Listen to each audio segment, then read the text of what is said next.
When I unlocked my front door that Thanksgiving afternoon, the house was silent, too silent for a holiday. The table was set for one. A suitcase sat by the fireplace. But it wasn't mine. My son, his wife, and their daughter were gone off to the Bahamas, they said, and they'd left a stranger to keep me company. My name is Evelyn Pierce. I'm 70 years old. And this year, my family decided I needed supervision. But what they didn't know was I'd already started watching them first. Before I continue, tell me where you're watching from. And hit like and subscribe if you've ever been betrayed by family. Because sometimes, betrayal doesn't come with shouting, it comes with polite emails, neatly folded napkins, and a stranger's suitcase by your fireplace. I was never a woman who needed much noise around her. I loved the quiet hum of morning, the coffee pot bubbling, the faint creak of wood beneath my slippers, the first sunlight cutting through lace curtains. That was how David, my husband, used to describe me. "You live like a whisper," he'd said, brushing flour from my cheek during our first Thanksgiving together. But even a whisper can change the whole room. Back then, our house was full of small music. The sound of a piano scale, the squeal of our son's sneakers on the wooden floor, the ticking metronome that annoyed everyone except me. Lucas was 10 when I taught him Bach's Prelude in C. His fingers were impatient, always wanting to finish before the measure ended. He didn't understand yet that beauty came from restraint. One afternoon, I heard the front door close early. The piano bench was empty. His sheet music had been crumpled and stuffed into the trash. Later that night, I found out he'd dropped piano for soccer. I smiled, said, "If that's what you want," and quietly folded the sheet back out. Smoothed every crease. I didn't know it then. But that small moment, his refusal to play, my decision not to insist, would define us for decades. Lucas grew up chasing wins, not melodies. Years passed like pages turning too fast. David and I grew older together, still keeping our small traditions, Thanksgiving dinners with too many pies, Friday night, Scrabble, the sound of his old jazz records spinning through the house, until the autumn when he began forgetting the words to those songs. It started subtly. He'd call a trumpet a violin. He'd ask if I'd paid the electric bill twice in the same day. Then came the night I found him standing in the hallway at 2 a.m., staring at the front door as if waiting for someone. "I was just making sure it's locked," he said, smiling. But his eyes were lost somewhere I couldn't follow. When he died the following year, I thought the silence would kill me.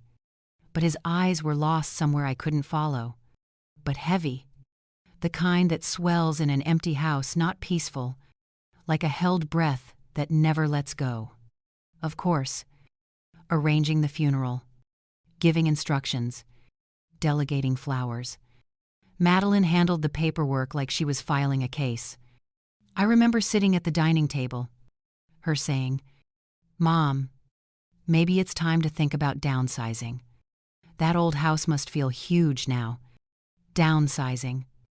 That word still makes my skin crawl. It sounds practical, but what it really means is erasing. The first Christmas without David. Lucas sent a wreath from Amazon, arrives pre-lit. Battery included. No card. I hung it anyway.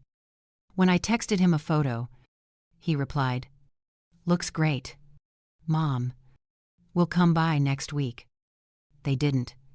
Years folded into each other. Messages got shorter. Invitations fewer. Years folded into each other. "Mom," Madeline would say, "you know how the holidays are."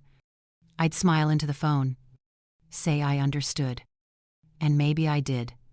The world was spinning faster, and I had chosen a slower orbit.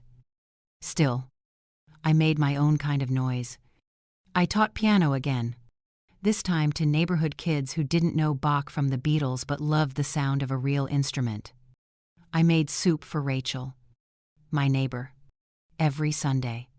I still set the table for two out of habit. David's seat across from mine.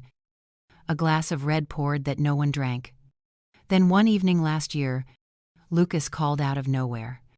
His voice had that careful brightness that meant something was coming.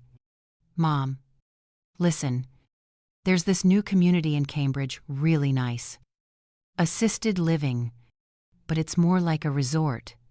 I remember the spoon freezing in my hand. A resort. Yeah, with a pool and yoga classes. You'd love it. I can set up a tour. It's safe. Mom, you won't have to worry about driving or maintenance or thinking for myself. I interrupted. He laughed nervously. Don't be like that. But I could hear it in his tone. He'd already decided for me. That night, after I hung up, I sat by the piano and opened the fallboard. Dust shimmered in the lamplight. Between the keys lay a folded piece of paper yellowed with time. David's handwriting. Don't let anyone rearrange your life. Evelyn. Not even out of love. I cried then, not the wild kind, but the quiet one that leaves your throat aching. It was as if he had known this exact moment would come. I began to look at my house differently after that.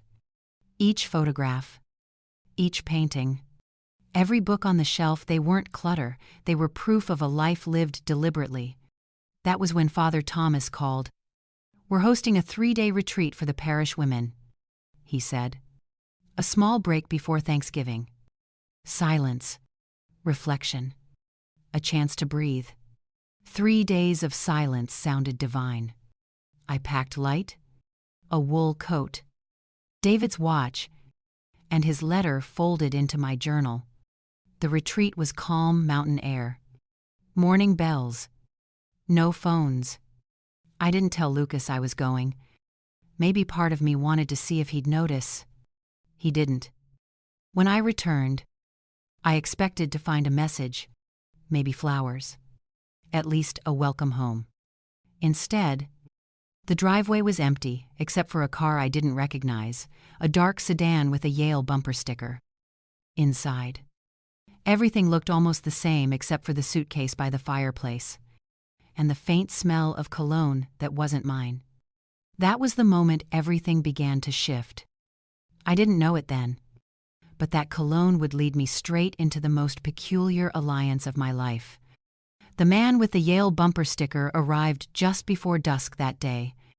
I remember the way the light hit his glasses, amber catching in the lenses like a spark. "You must be Evelyn," he said, voice low, almost professorial. "I'm Leonard Merrick. Leo, almost professorial. If you prefer." He said it as if that explained everything. Apparently, the facility where he lived had been temporarily closed for maintenance. Lucas and Madeline had offered my house as a safe, quiet place for him to stay while they were away in the Bahamas. No one had asked me. I stood there, fingers tightening on the doorknob, forcing a smile. "Of course," I said. "Make yourself comfortable." Inside, he looked around like a man cataloging a library. His eyes rested on my piano, then drifted to the books lining the walls. "Mahogany?" he asked, tapping the wood. "Cherry," I replied. He nodded, approving. "You play beautifully, I assume." I used to. That evening, we shared dinner mostly in silence. He ate with delicate precision, as if each bite were an argument he'd already won. I learned he was a retired philosophy professor from Yale. He'd been accused years ago of ethical misconduct, though he never said what kind. When I asked, he only smiled faintly and said, "People like to punish those who refuse to follow scripts." I didn't press. That night, I couldn't sleep. I kept hearing faint creaks, the hum of the refrigerator, the clock ticking louder than usual, The house that had once been my sanctuary now felt invaded. Yet beneath the irritation was a strange curiosity. Who was this man that my own family trusted more than me? The next morning, Leo was already up, brewing coffee as if he lived there. He'd found David's old mug and used it without asking.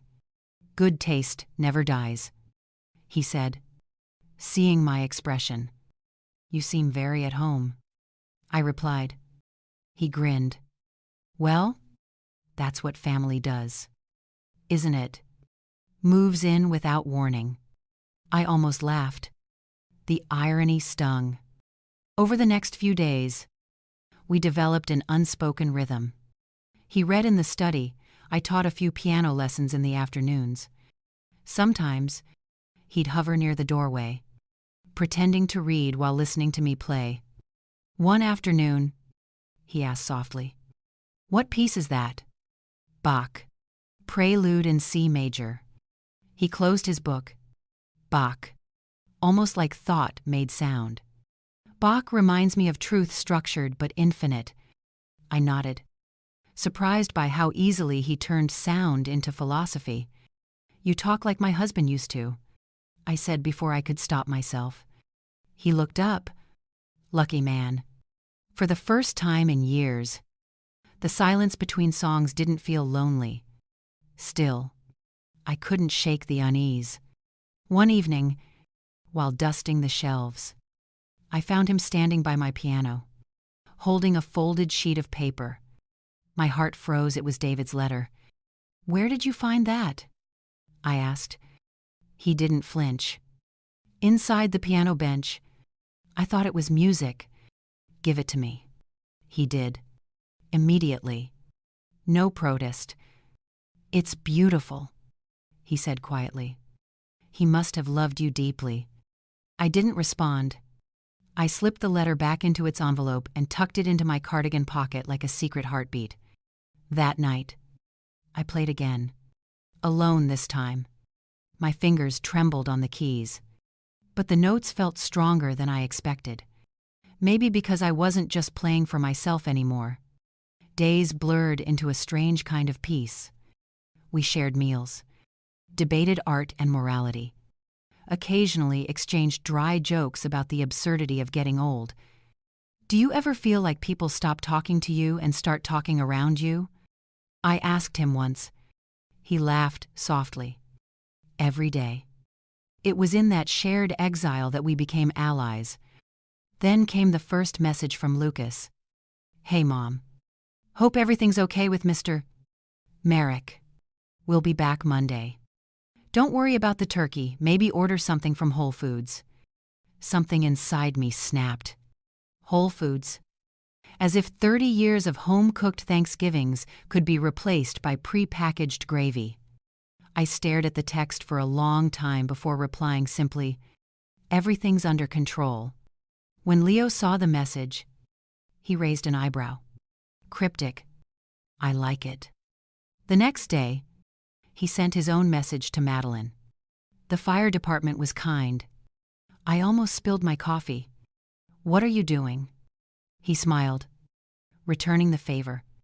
They assumed we needed supervision. Let's see how they handle uncertainty. We called it psychological chess. A little cruel. Maybe, but after years of being managed, it felt liberating. Over the next few days, we exchanged short, puzzling messages with them. The neighbors are curious. The lights came back on. Everything smells like cinnamon and smoke. No context. No reassurance. Just enough to make them wonder. Rachel from the cafe told me she saw Madeline's Instagram story. "Anyone near Concord who can check on my mom?" She's not answering.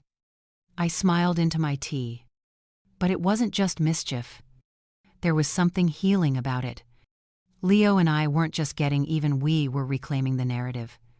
Every word we sent was a declaration. We are not forgotten. One night, during a storm, the power flickered out. I lit candles.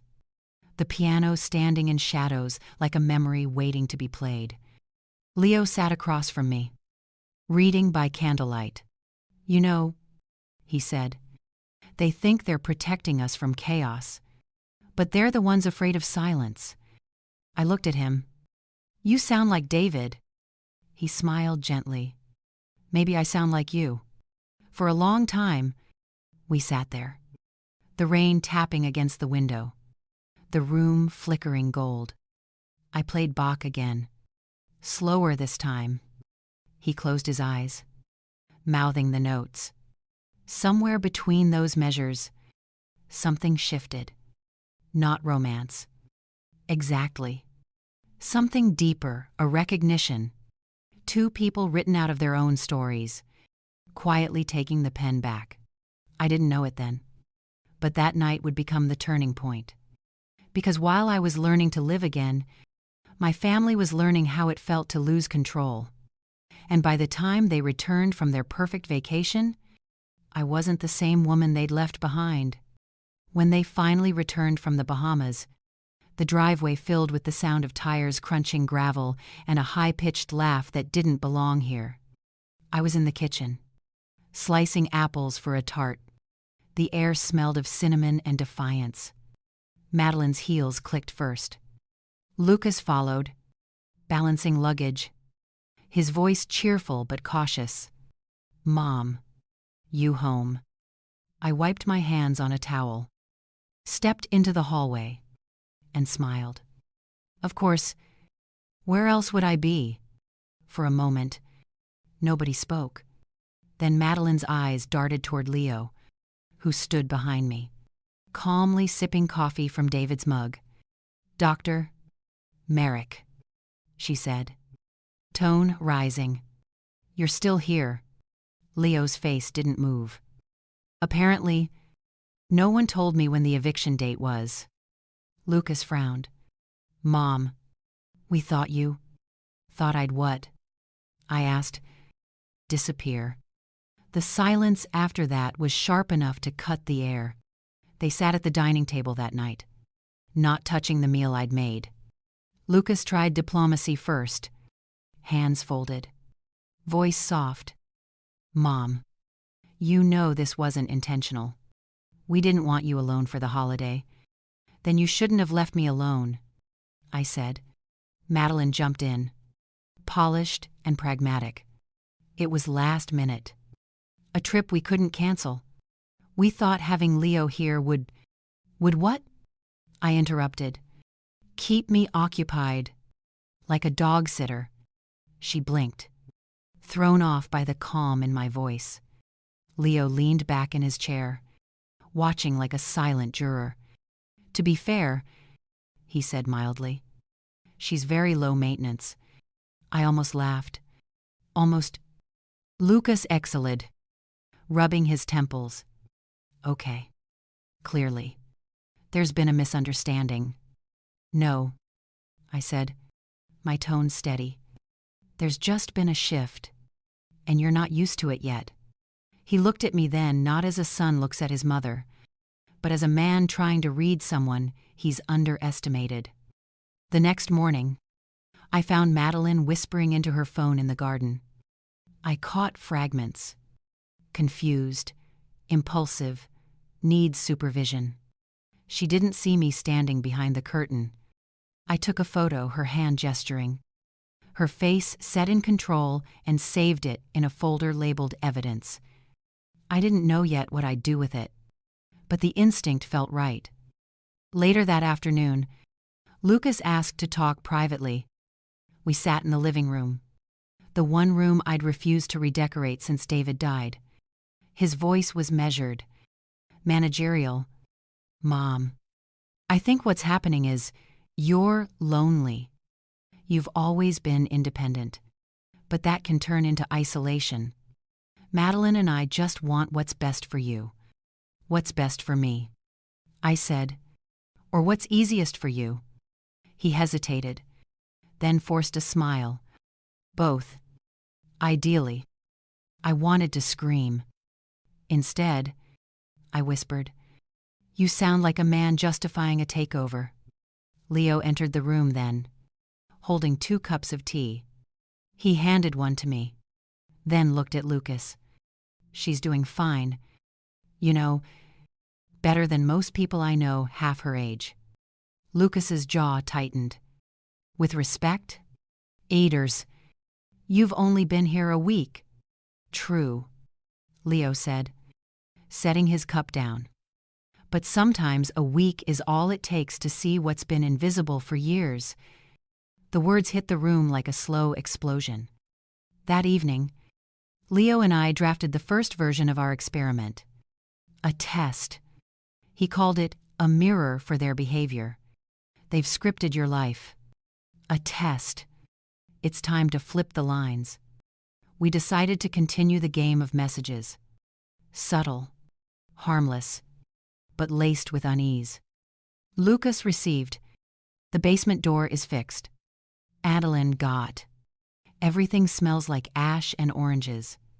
The next day, Rachel at the cafe told me she saw Lucas pacing outside the house during lunch break. Phone pressed to his ear. Muttering, "She's losing it." Muttering. That night, I watched him from the window, standing by his car with his phone lit against his face. He looked older suddenly, small against the dark. I should have felt pity. I didn't. Instead, I played. Not Bach this time, something new. My own notes, improvised and sharp. A melody David would have called defiant grace. Through the glass, I could see Lucas glance toward the sound, then walk away. The next morning, I woke to find an envelope slipped under my door.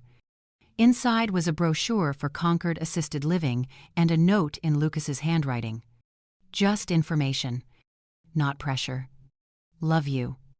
I stared at it for a long time. Then I folded it neatly, slid it into the piano bench beside David's letter, and whispered, "Not yet."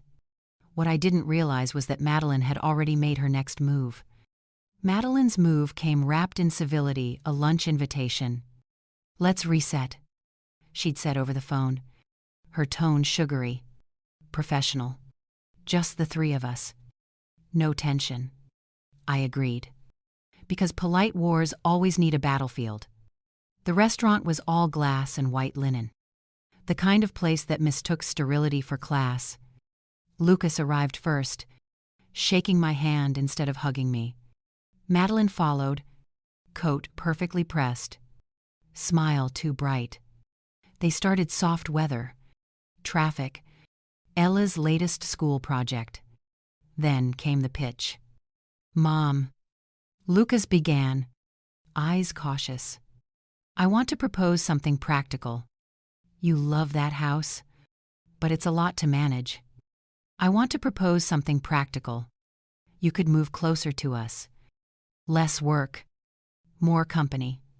Madeline chimed in smoothly. "We could handle everything tenants, maintenance, even your finances. It's what families do."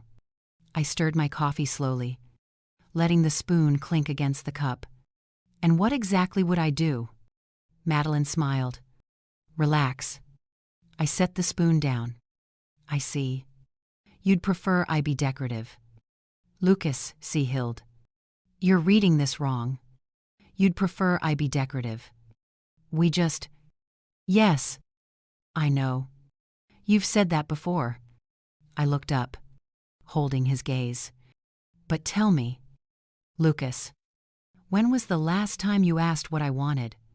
He didn't answer. Madeline reached for her water, hiding behind the motion. When the check came, I insisted on paying. "You're my guests," I said, in every sense of the word. That night, back home, I sat at the piano bench staring at the glossy wood. David's letter, the brochure, all the polite betrayals stacked inside like an archive of patience. I pulled out my phone and opened Ella's vlog channel. She hadn't posted in weeks. Her last upload was a short clip of our old Thanksgiving dinner, the camera panning across a younger me and David laughing over cranberry sauce. The title read, "When Family Felt Easy, I hadn't realized she remembered that version of us. The next day, I invited Leo for coffee in the garden. The air smelled of wet leaves and smoke from someone's fireplace. They want control, I said. I want clarity. He nodded, leaning back. Then let's give them both. Just not the kind they expect. His plan was bold, too clever by half. We'll build a record, he said. Every text, every call. Let them reveal themselves. The truth doesn't need to be shouted, it just needs to be shown. We started documenting everything. Screenshots, voice memos, even ambient recordings of their visits. Leo called it an ethical mirror. I called it insurance. A week later, Madeline stopped by unannounced, holding a pie like a peace offering. For you and Leo, she said, but her eyes scanned the house as though checking inventory. I'm surprised you didn't call first, I said. I wanted it to feel spontaneous. Leo appeared then, charming as ever. Ah, the lawyer with a pie. Dangerous combination. She laughed, thinly. You two seem to get along well. Mutual respect, he said. It's rare these days. When she left, she forgot or pretended to forget her phone on the counter. I picked it up. The lock screen showed a text preview from an unknown number. We can finalize the guardianship after the evaluation. Guardianship. My stomach turned cold. I placed the phone face down and smiled when she returned. You left this. Thank you, she said, her cheeks tight. That night, I told Leo. He nodded slowly. So that's their endgame. Legal control. Power of attorney. Maybe even placement. And you think they'll go through with it? He gave a small, humorless laugh. Oh, they already have. They just haven't told you yet. I didn't sleep that night. They just haven't told you yet. The music filled the house like armor. The next morning, I sat at the piano and played David's favorite nocturne until my fingers cramped. Rachel knocked on my door, she said, breathless. Your daughter-in-law was in here an hour ago, asking if I'd noticed anything odd about you lately. I smiled, though it felt like glass cracking. What did you say? I said the only odd thing about you is that you're too polite. That was the moment I decided the politeness would end. Leo and I drafted the message together that evening, the one that would set everything in motion. The piano's been tuned. Everything's perfectly in place. It meant nothing. It meant everything. By midnight, both Lucas and Madeline had texted back versions of the same sentence. Mom, are you okay? For the first time. I didn't reply. I just played. The music drifted through the house and out into the night, climbing past the windows like smoke. I didn't know what the next day would bring, but I knew this much. They wanted control. I was about to give them clarity on my terms. The confrontation came 3 days later. On the first snow of December, I woke to the sound of tires grinding against the driveway and doors slamming shut. By the time I reached the front window, Lucas, Madeline, and Ella were already outside, bundled in their polished winter coats, faces drawn tight. They hadn't called first. They didn't need to. I'd known they'd come. Leo stood beside me, calm as always. You ready? He asked. I nodded. I've been ready for years. The front door creaked open under Lucas's hand. Mom, I've been ready for years. Good morning to you too, I said, stepping back to let them in. Madeline didn't remove her gloves. We're worried about you, she began. You've been acting strangely, not answering calls, sending bizarre messages. Bizarre, I interrupted, smiling faintly. That's an interesting word coming from someone who left a stranger in my home without asking. She stiffened. You're exaggerating. Leo walked forward. His voice mild. Madeline, would you call that exaggeration? Because where I come from, that's trespassing with good manners. Stay out of this. Lucas snapped. Leo shrugged. You invited me in. Remember, metaphorically, at least. Madeline turned to Lucas. See, this is what I meant. She's letting him manipulate her. I folded my hands over the piano lid. No, Madeline, I'm just done letting you all manipulate me. Lucas took a breath. The kind of breath you take before walking into a boardroom. Mom, please. You're confused. We just want to help. I gestured toward the living room. Then sit. Let me show you how much help I need. The air in the house changed thick. Electric. Expectant. Leo moved quietly to the side table and clicked the small remote we'd set up the night before. The television blinked to life. At first, it was nothing but static. Then came the images. The interior of my own kitchen, filmed from Ella's vlog camera. The frame shifted, and there was Madeline, laughing softly, saying, if they get along, even better. Two old people taking care of each other saves us the trouble. The room went dead silent. Ella gasped. Mom. Madeline stood abruptly. That's out of context. Leo's voice was steady. Context is what follows.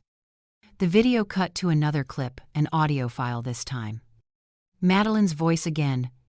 Sharp. Clipped. Guardianship will make it easier. She won't resist once it's official. Lucas's face drained of color. Madeline, what is this? She reached for his arm. I can explain. But I wasn't done. There's one more thing, I said quietly. The next file opened with the sound of paper unfolding.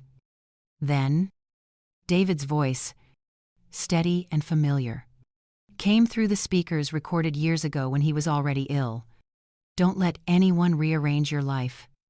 Steady and familiar. Evelyn. The line echoed, lingered, filled every corner of the room.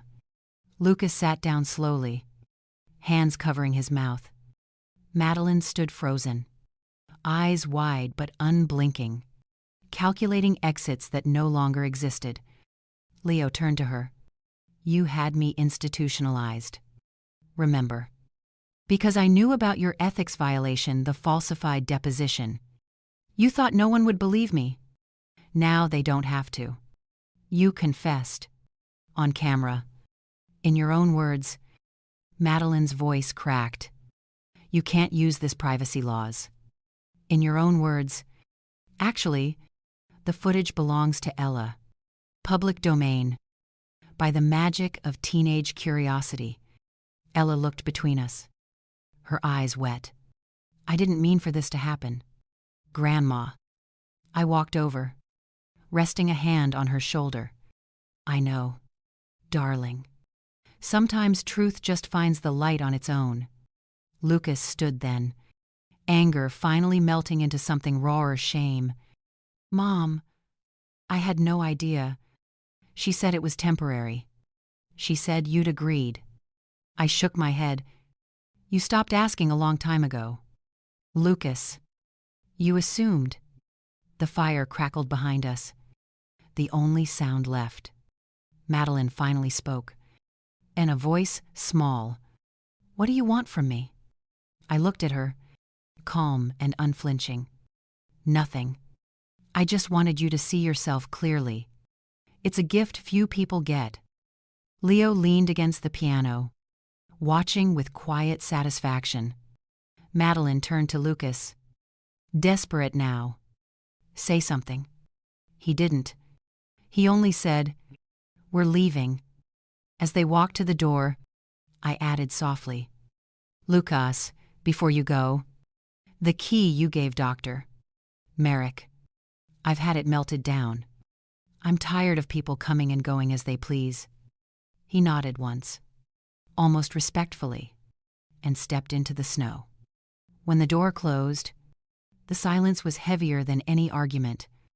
When the door closed, Leo exhaled. I went to the piano and lifted the lid. They wanted proof of competence. I think they just got it. He smiled. What now? I ran my fingers over the keys. Now, I play.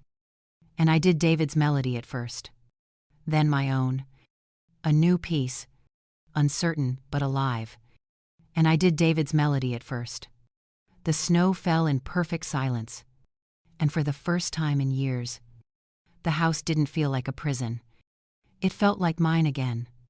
When the final note faded, Leo said softly, "You know, Evelyn, you might have just composed the soundtrack to your revenge." I smiled faintly, closing the lid. No, Leo, that was the sound of my freedom. He nodded. Freedom sounds like Bach. Sometimes, I said, looking at the snow. Sometimes it sounds like silence finally belonging to me. The morning after, the house was still. Snow had settled thick across the porch steps, the kind that muffles every sound. I sat by the window with my coffee, watching the world turn white. And for the first time in years, I didn't feel like I was waiting for something. Leo appeared in the doorway, his scarf crooked, a folder under his arm. "You didn't sleep," he said. "I didn't need to." I replied, "Its strange peace feels heavier than anger." He set the folder on the table. I replied, "Its strange peace feels heavier than anger." Halden Associates. I thought maybe you think I'm rewriting my will. He smirked. I think you're rewriting your story. We spent the morning sorting through documents, bank forms, letters, the brittle edges of a life too long delegated to other people. Somewhere between the papers, I found the old deed to the house, signed in my name and David's. My hand lingered on his signature. "I'm keeping this place," I said, "but not for them." "For me?" Leo nodded, almost solemnly. "Good. It deserves someone who listens when it breathes." Outside, a car passed the same gray SUV. Lucas. He didn't stop, just slowed, then drove on. By noon, Rachel came by with her usual latte and a conspiratorial grin. "Your story's out. You know," she said, setting her phone down. On the screen, a video Ella's vlog had gone viral. The title read, "When Grandma Outsmarted Everyone." I stared at the thumbnail. Me at the piano. Back straight. Face calm. Light from the window outlining the silver in my hair. Rachel laughed softly. "Half the town's calling you an icon. The other half's afraid of you." I sipped my coffee. Both reactions are acceptable. Later. Leo joined me at the piano. The late afternoon light hit the keys, turning them gold. "You realize," he said, "turning them gold. Madeline won't let this go quietly." I replied, "Noise is easier to trace than silence." He smiled, slow and knowing. "So what's your next move?" Evelyn Pierce. I played a low, deliberate note C minor. "They wanted guardianship," I said. "Now I'll be the one holding the pen." Outside, snow began to fall again, soft and relentless. In the reflection of the window, I could see Leo watching me, half amused. In the reflection of the window, half impressed. "You really are your husband's widow." I didn't look up. "No," I said. "I didn't look up. I'm his echo. And I've only just started to speak. If you've ever felt like the outsider in your own family, hit that subscribe button. And I've only just started to speak, because sometimes They thought age made me easy to control. They thought silence meant surrender. But silence can be strategy.